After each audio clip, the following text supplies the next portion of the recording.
A special thank you to each of our subscribers who make this channel possible. Here's today's story. In a critical response to escalating security concerns following the suspension of United States military aid to Ukraine, European Union leaders have gathered for an emergency summit in Brussels. This pivotal meeting marks the first gathering of the 27 EU nations since U.S. President Donald Trump and Ukrainian President Volodymyr Zelensky met at the White House last week, where the U.S. administration announced a freeze on military aid and a halt to intelligence sharing with Ukraine. The implications of these decisions are profound, potentially jeopardizing Ukraine's war efforts against Russian aggression.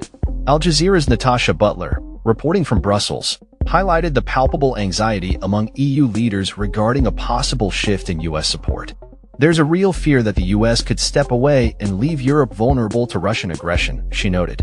The summit attendees included prominent leaders such as President Zelensky, European Commission President Ursula von der Leyen, European Council President Antonio Costa, and French President Emmanuel Macron.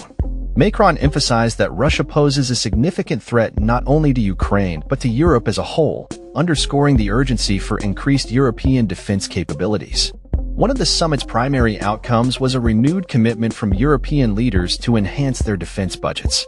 With the ongoing war in Ukraine, the EU is exploring ways to reduce its reliance on U.S. support. The European Commission has proposed measures such as fiscal flexibility and potential joint borrowing to assist member states in boosting their defense spending.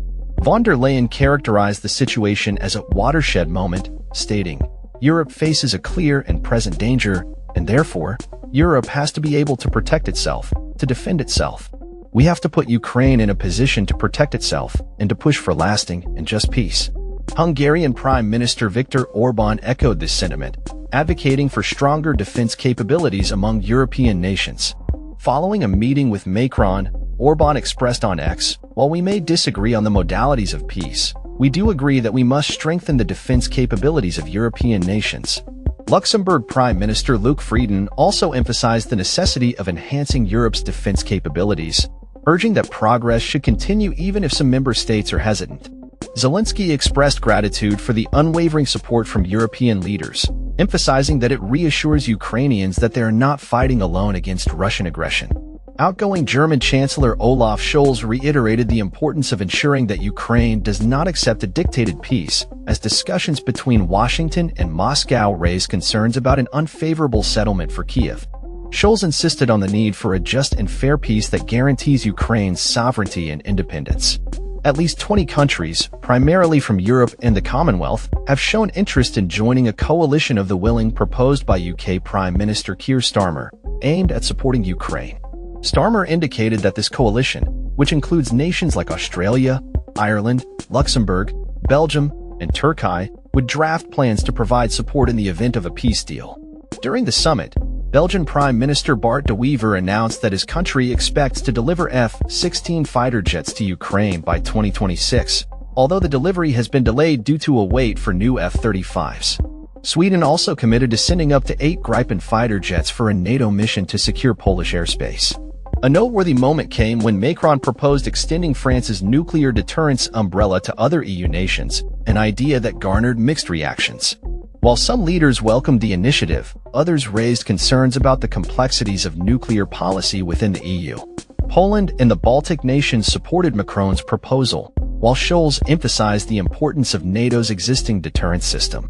Despite the strong support for bolstering defense capabilities, divisions over funding and strategic direction remain. Some nations, including Hungary, expressed skepticism about joint financing plans and proposed commitments.